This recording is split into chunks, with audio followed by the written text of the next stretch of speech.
మీకు మంచి జరిగితేనే ఓటేయమంటున్నాడు జగన్. జగన్ దించడమే నా లక్ష్యం అంటున్నాడు పవన్ కళ్యాణ్. నేను ముఖ్యమంత్రి కావడం నా లక్ష్యం అంటున్నాడు చంద్రబాబు. ఎవరు గెలుస్తారు? జగన్ గారిని సీఎం పదవి నుండి దింపడానికి పవన్ కళ్యాణ్ అనే వ్యక్తి దిగజాడు రాజకీయాలు బాగా చేస్తాడు. అతనికి ఇచ్చే ఫస్ట్ 24 సీట్ల నుండి 21 కోల్పోయాడు. ఇంకా అతను చంద్రబాబు గారు చెప్పినట్టు ఇతను నడుపుకుంటున్నాడు తప్ప ఇతనున్న కార్యకర్తల్ని కించపరిచి చేసుకునే రాజకీయం చేస్తున్నాడు. చంద్రబాబు గారికి ఎంతవరకు ఈ ప్యాకేజీకి అమ్ముడుపోతున్నాడు తప్ప ఇతను చేసిన రాజకీయం లేదు. ఇతను పిఠాపురంలోనే వర్మ గారి చేతిలో పెట్టేశాడంటే ఇతను పార్టీ నడుపుతాడా అన్న ఒక అధ్యక్షుడు ఏదో పార్టీ నడుపుతారని అది కార్యకర్తలే రాజీనామాలు చేస్తున్నారు, రోడ్లు ఎక్కుతున్నారు. నిన్నగాక మన విజయవాడ పశ్చిమలో పోతిన మహేష్ గారు రాజీనామా చేశారు. ఇంకా చాలా మంది చేస్తారు. ఈ నామినేషన్ వేసే లోపల జనసేన కార్యకర్త అనేవాడు ఒక్కడ కూడా ఉండడు. అది ఏంటి అసలు అంటే 21 మంది పోటీ చేశారు. ఈయన విజయం చేసుకుని అడ్డు పెట్టాడు.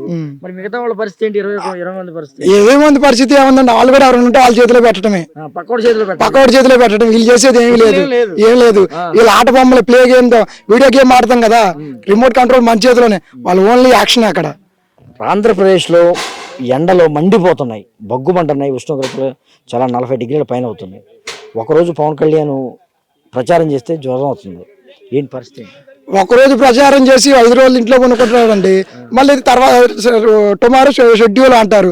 మళ్ళీ సాయంత్రాన్ని రాత్రి 8 గంటలకి పవన్ కళ్యాణ్ గారి యాత్ర ఆగిపోయింది.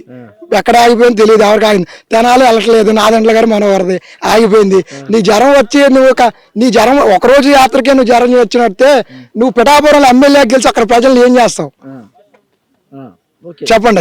ప్రజలు అసలు నమ్మే పరిస్థితి ఒక్కరు కూడా నమ్మరండి. పిఠాపురం గడ్డ, వంగ గీత అడ్డ. మామూలుగా మనం అందరం చూస్తాం అంటే నాయకులు వచ్చి ఓట్లు అడగటం, నాకు ఓటు వేయండి, నా పాలన చూడండి, లేకపోతే నేను గెలవబోతున్నాను, నా పాలన చూడండి అంటారు. కానీ పవన్ కళ్యాణ్ వెరైటీగా నన్ను గెలిపించండి అడుగుతాం కాదు, అర్థిస్తున్నా అంటాడు. ఆయన అర్థించినా కాలు తలకాయ కింద పెట్టి కాలు పైకి ఎత్తిన ఆయన చేసేది ఏం లేదు, శూన్యం. ఏ నియోజకవర్గం మీద? మా తిరువూరులో విచిత్రమైన పోటీ జరుగుతుంది. ఇప్పుడు వరకు కూడా స్థానికులు ఎవరు లేవు అక్కడ. స్థానికేతరులే వచ్చి పోటీ చేస్తున్నారు. అక్కడ వాళ్లే గెలుస్తూ పరిస్థితి కూడా ఉంది. ఇప్పుడు మొదటిసారిగా నల్లగడ్డ స్వామిదాసు వైఎస్ఆర్సీపీ నుంచి టీడీపీ నుంచి వైఎస్ఆర్సీపీకి వచ్చాడు, పోటీ చేస్తున్నాడు. ఎక్కడి నుంచో వచ్చాడు టీడీపీ తరఫున. మరి శ్రీనివాస్ పోటీ చేస్తున్నాడు. ఎట్లా ఉంటుంది? తిరువూరు నియోజకవర్గం వచ్చి వైసీపీ అడ్డానండి. నన్ను పెట్టినా, మీరు పెట్టినా, ఇంకోటి అతను పెట్టినా క్యాండిడేట్ని చూసుకోరు. పైన జగన్మోహన్ రెడ్డి గారు చూసి తిరువూరు అనేది పక్కా వైసీపీ. గుడివాడ అడ్డా తిరువూరు అడ్డా అంతే.